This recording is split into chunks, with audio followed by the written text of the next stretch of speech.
sabe o valor que tem uma alma. Nem todos os recursos humanos poderiam pagar o dinheiro, a prata e o ouro do mundo inteiro. É pouco demais pro valor de uma alma poder comparar. Irmão, o valor de uma alma custou muito caro. É necessário sentirmos por ela imenso amor, zelando, ensinando e orando e às vezes chorando. Devemos buscar todas as almas que Jesus comprou.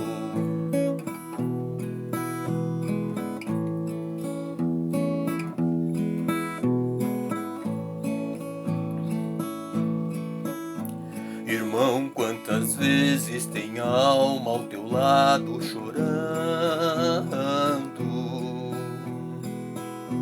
sofrendo, gemendo com fardo pesado de dor. Se ela chegar a perecer, você é o culpado. Tenhas cuidado, porque uma alma tem muito valor. Irmão, o valor de uma alma custou muito caro. É necessário sentirmos por ela imenso amor, zelando, ensinando e orando e às vezes chorando. Devemos buscar todas as almas que Jesus comprou.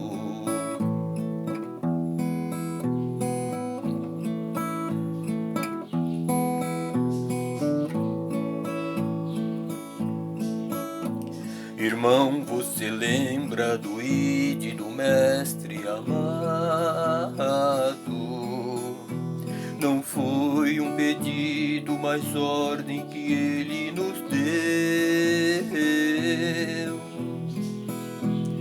Como podemos ficar com os braços cruzados, se ele de braços abertos por todos morreu?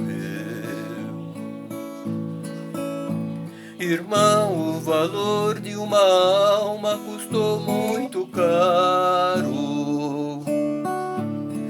É necessário sentirmos por ela imenso amor,